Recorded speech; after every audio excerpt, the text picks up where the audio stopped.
Morning to everyone. पिछले lecture में हमने एटॉमिक साइज का कंसेप्ट स्टडी किया था। वहाँ पे हमने देखा था variation of atomic size along to period. ठीक है, पीरियड का कंसेप्ट पिछले लेक्चर में हमने स्टडी कर दिया था।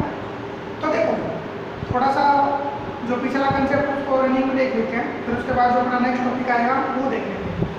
तो पिछले लेक्चर में हमने देखा था when we move from left to right in the periodic table then the atomic size will be decrease. जब आप पीरियोडिक टेबल में पीरियड के अलोंग मूव करते हो, पीरियड के अलोंग मूव मीन्स जैसे आप पीरियड के अंदर पीरियोडिक टेबल में लेफ्ट टू राइट जाओगे तो एटॉमिक साइज कंटिन्यू डिक्रीज होना स्टार्ट कर देते हैं। ये कंसेप्ट हमने पीछे स्टडी कर दिया था। ठीक है, on moving left to right in the periodic table then the atomic size will be decrease continue. Reason की बात करें तो क्या रीजन बताया था वहाँ पे कि जैसे आप लेफ्ट टू राइट मूव करोगे पीरियोडिक टेबल में तो अपना जो न्यू इनकमिंग इलेक्ट्रॉन होता है वो सेम सेल में एंटर करता है। ठीक है, सेल नंबर सेम होगा, जिस वजह से यहाँ पे जो जेड इफेक्टिव होगा वो कंटिन्यू इंक्रीज होना स्टार्ट कर देता है, जिस वजह से एटॉमिक साइज कंटिन्यू डिक्रीज होना स्टार्ट कर देगा। ओके, देखो एक बात को ध्यान देना, ये जो एटॉमिक साइज होते हैं किसी भी एलिमेंट का जो एटॉमिक साइज होगा ये मेन दो फैक्टर पे काम करता है। ठीक है, दो फैक्टर पे डिपेंड करता है किसी भी एलिमेंट का एटॉमिक साइज। कौन कौन से दो फैक्टर आते हैं? देखो, जो पहला फैक्टर है वो है न्यूक्लियर इफेक्ट और जेड इफेक्ट, और जो दूसरा फैक्टर है वो आता है शेल्डिंग इफेक्ट। न्यूक्लियर इफेक्ट की बात करें तो क्या होगा न्यूक्लियर इफेक्ट? देखो हमें पता है कि जो न्यूक्लियस होते हैं, न्यूक्लियस पे क्या होता है? Positive charge due to presence of proton. Nucleus पे प्रोटॉन और न्यूट्रॉन दो टाइप के पार्टिकल प्रेजेंट होते हैं। प्रोटॉन पे पॉजिटिव चार्ज होगा, न्यूट्रॉन पे कोई चार्ज प्रेजेंट नहीं होता, जिस वजह से ओवरऑल न्यूक्लियस पे हमेशा पॉजिटिव चार्ज प्रेजेंट रहता है। ठीक है, अच्छा, न्यूक्लियस के चारों तरफ क्या होता है? नंबर ऑफ सेल प्रेजेंट होते हैं। अब नंबर ऑफ सेल में क्या होंगे? Number of electrons. अब नंबर ऑफ इलेक्ट्रॉन सेल में प्रेजेंट है, it means shell have negative charge. Shell पे नेगेटिव चार्ज, न्यूक्लियस पे पॉजिटिव चार्ज। तो जैसे न्यूक्लियस नंबर ऑफ इलेक्ट्रॉन के कांटेक्ट में आएगा तो न्यूक्लियस क्या करेगा? नंबर ऑफ इलेक्ट्रॉन को अपनी तरफ अट्रैक्ट करना स्टार्ट कर देगा। मीन्स यहाँ पे फोर्स ऑफ अट्रैक्शन अप्लाई हो जाती है। The force of attraction applied between nucleus and number of electrons, then this force of attraction is known as nuclear effect और जेड इफेक्ट। समझ में आ गया? न्यूक्लियस और जो अपने नंबर ऑफ इलेक्ट्रॉन्स हैं उनके बीच में जो फोर्स ऑफ अट्रैक्शन होगा, न्यूक्लियस क्या करेगा? नंबर ऑफ इलेक्ट्रॉन को अपनी तरफ खींचेगा। तो यही फोर्स ऑफ अट्रैक्शन क्या कराती है? जेड इफेक्टिव और न्यूक्लियर इफेक्ट। पता लग गया? तो न्यूक्लियर इफेक्ट क्या करते हैं? ये फोर्स नंबर ऑफ इलेक्ट्रॉन को अपनी तरफ खींचते हैं, तो it is the force of attraction. Okay, तो जो न्यूक्लियर इफेक्ट है वो एक अट्रैक्टिव फोर्स है जो नंबर ऑफ इलेक्ट्रॉन को अपनी तरफ खींचता है। ठीक है, अब इसमें थोड़ा ध्यान देना, ये जो अपना एटॉमिक साइज होगा, एटॉमिक साइज ये न्यूक्लियर इफेक्ट पे इनवर्सली डिपेंड करता है। न्यूक्लियर इफेक्ट पे एटॉमिक साइज इनवर्सली डिपेंड करेगा। कैसे? देखो, अगर मान लो न्यूक्लियर इफेक्ट बढ़ता गया तो एटॉमिक साइज डिक्रीज होना स्टार्ट कर देगा। Okay, atomic size nuclear effect या कहते हो जेड इफेक्टिव, इस पे इनवर्सली डिपेंड करेगा। अगर जेड इफेक्टिव की वैल्यू कंटिन्यू बढ़ती है तो एटॉमिक साइज कंटिन्यू डिक्रीज होना स्टार्ट कर देगा। ओके, चलो अब हम बात कर लेते हैं दूसरे फैक्टर की। तो अपना जो दूसरा फैक्टर है वो कौन सा है? Shielding effect. शील्डिंग इफेक्ट या कह दो स्क्रीनिंग इफेक्ट। शील्डिंग इफेक्ट कर दो या कहो इसका दूसरा नाम क्या है? Screening effect. ये क्या होता है? देखो देखो, ये मान लो अपने पास न्यूक्लियस है और यहाँ पे प्रेजेंट है नंबर ऑफ सेल। ठीक है, यहाँ पे न्यूक्लियस हो गया और यहाँ पे क्या प्रेजेंट है? Number of shell. अच्छा, ये हो गया अपना outer shell, this is outer shell, और ये क्या है? This is inner shell. तीन इनर सेल है और एक आउटर सेल है। तो देखो हमें पता है कि नंबर ऑफ सेल में नंबर ऑफ इलेक्ट्रॉन प्रेजेंट होते हैं। ठीक है, मान लो एक अपने पास एक एलिमेंट है जिसमें 4 सेल प्रेजेंट है, 3 इनर और एक आउटर। तो जो इनर सेल होंगे वो फुलफिल होते हैं, और जबकि जो आउटर सेल होगा वो फुलफिल हो भी सकता है या नहीं भी हो सकता। ठीक है, तो ये जो इनर सेल है वो क्या है, यहाँ पे नंबर ऑफ इलेक्ट्रॉन फुलफिल है ना। अब ये 3 इनर सेल फुलफिल है, मतलब यहाँ पे क्या प्रेजेंट है, लार्ज नंबर में इलेक्ट्रॉन प्रेजेंट है, यहाँ पे भी इलेक्ट्रॉन है, यहाँ पे भी इलेक्ट्रॉन है, तो यहाँ पे क्या present, number of electron present है।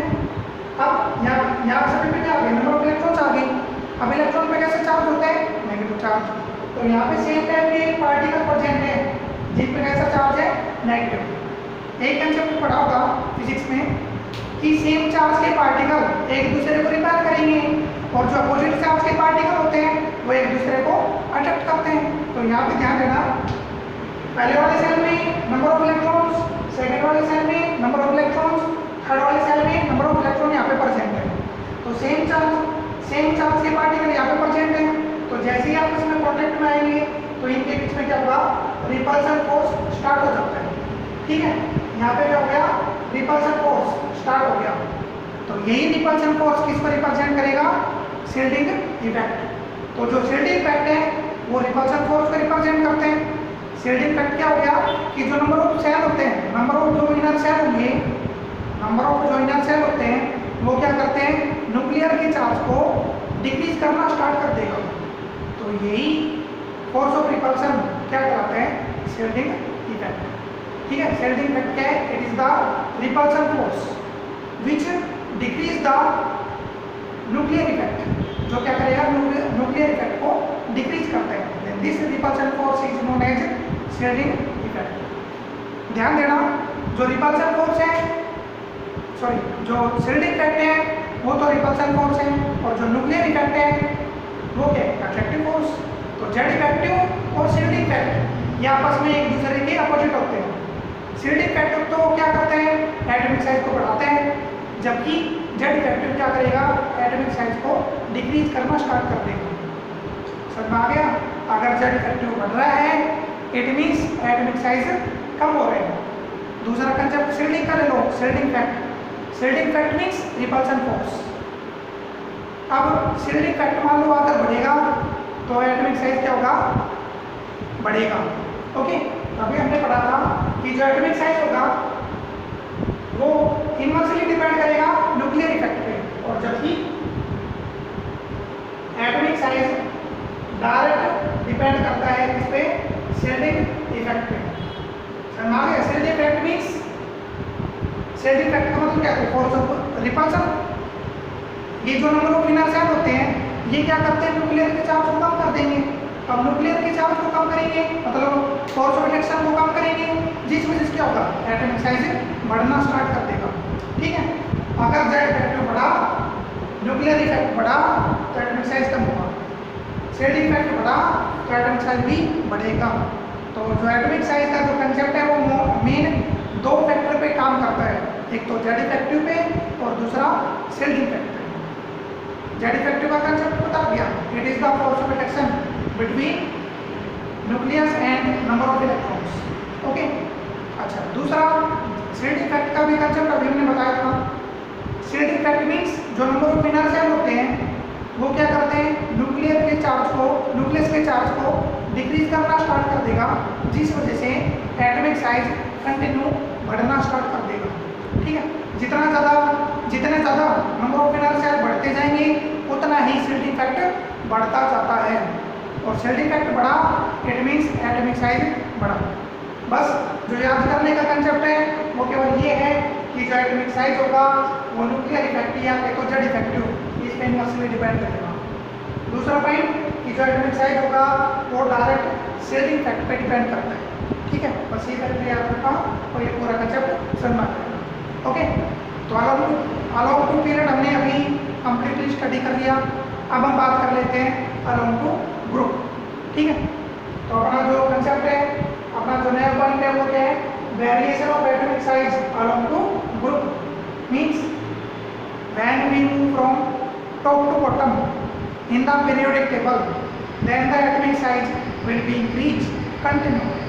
Okay, so the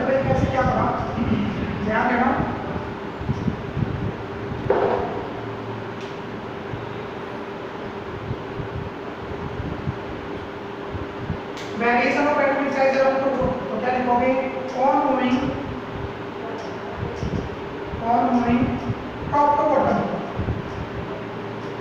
और moving top to bottom in periodic table, periodic table, the atomic size, atomic size will be increased, will be increased, continue, ठीक है। Reason,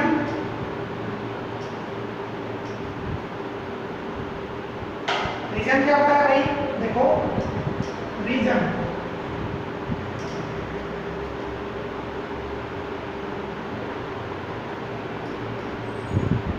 this is due to,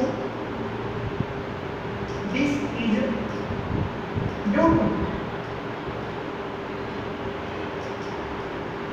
new incoming, simple new incoming electron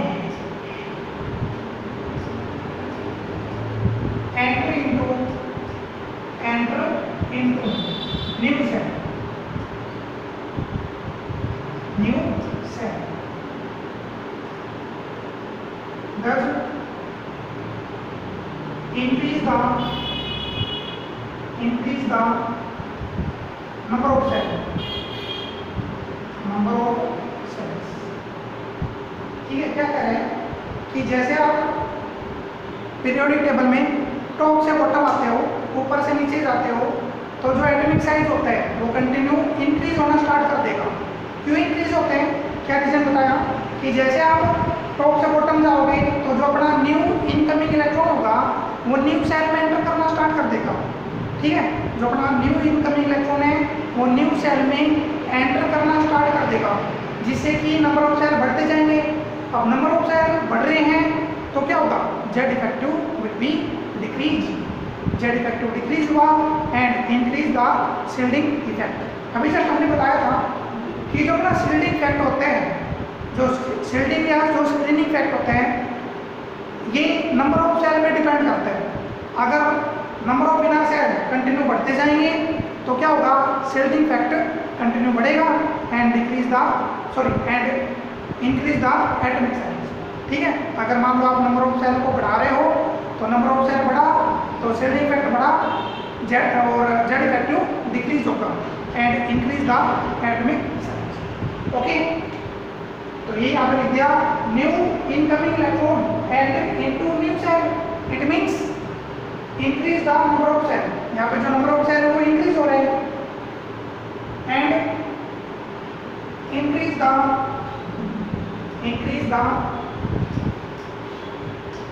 shielding effect,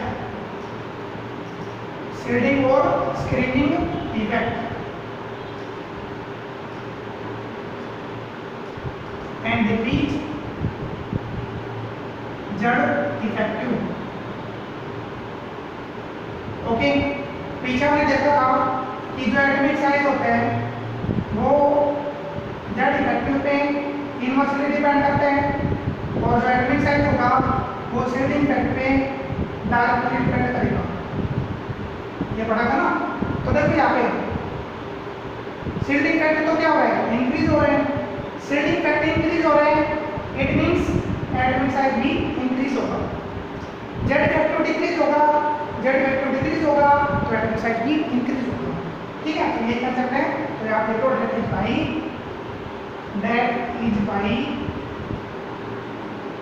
increase the atomic size, increase the atomic size when we move from top to bottom in the periodic table। समझ में आ गया? तो दो factor यहाँ पे काम कर रहे हैं, ये दो फैक्टर का जो कंसेप्ट है वो कंप्लीटली क्लियर होना चाहिए।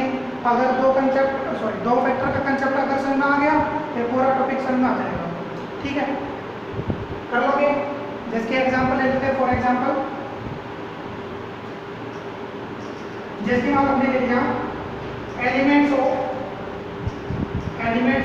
First group. जो फर्स्ट ग्रुप के एलिमेंट है ना वो यहाँ पे लेके चल रहे हैं। फर्स्ट ग्रुप का नाम क्या है? Alkali metal. तो एल्कली मेटल के एलिमेंट को यहाँ पे हमने एग्जाम्पल के द्वारा यहाँ पे एक्सप्लेन करेंगे। तो देखो सबसे पहले बात कर लेते हैं हाइड्रोजन। ठीक है, हाइड्रोजन एलिमेंट की बात करें तो देखो first one is hydrogen. Atomic number of hydrogen 1, electron configuration of hydrogen 1, और स्ट्रक्चर क्या आएगा? Structure of hydrogen, this is nucleus means centre of atom का न्यूक्लियस, और ये क्या होगा? First cell. अब हाइड्रोजन में केवल एक इलेक्ट्रॉन प्रेजेंट है, तो ये इलेक्ट्रॉन कहाँ पर जाएगा? पहले सेल में। ठीक है, तो this is the structure of hydrogen.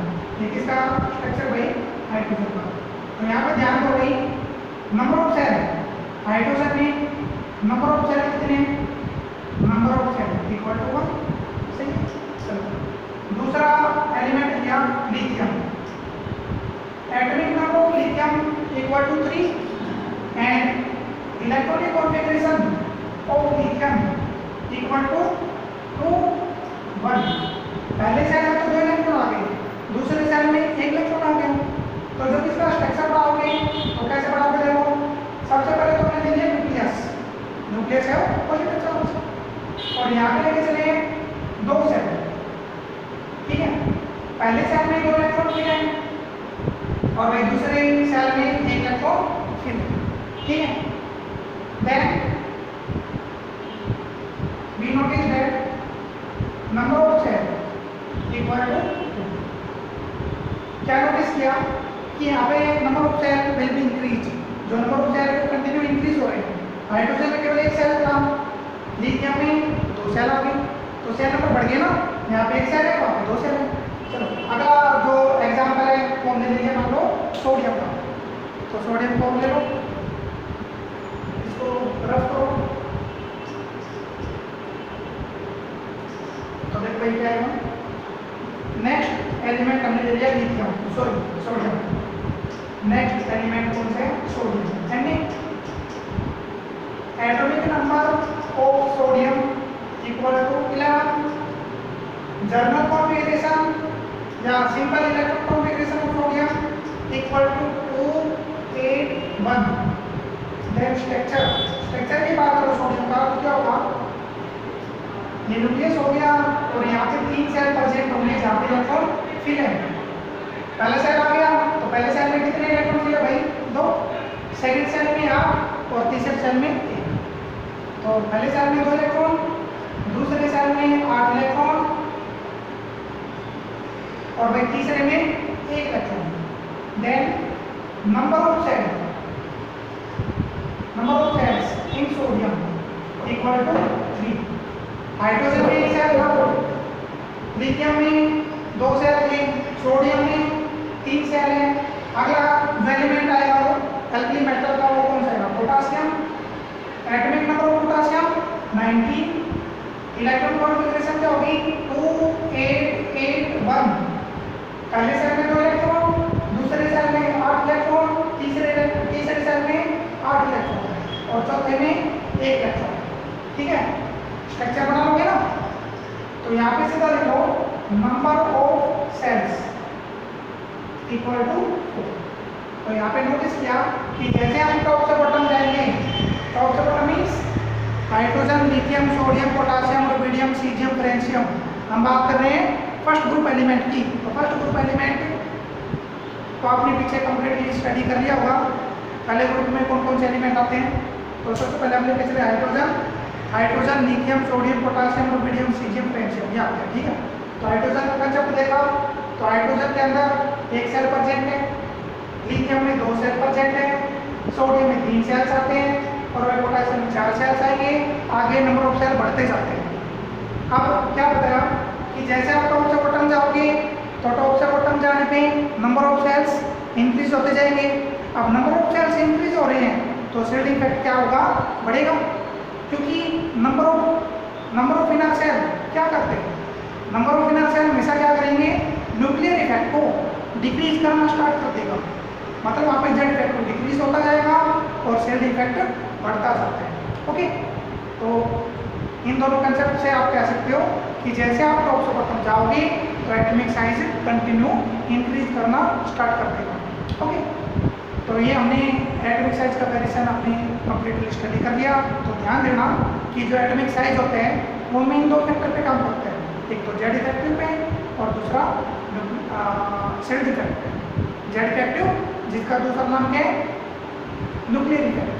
दूसरे फैक्टर कौन से हैं, सेल इफेक्ट और screen effect. Shell effect repulsion force को रिप्रेजेंट करेगा, जेड इफेक्टिव या nuclear effect force of attraction को रिप्रेजेंट करते हैं। ओके, तो इस कंसेप्ट से हमने एटॉमिक साइज का कंप्लीट कंसेप्ट एक्सप्लेन किया।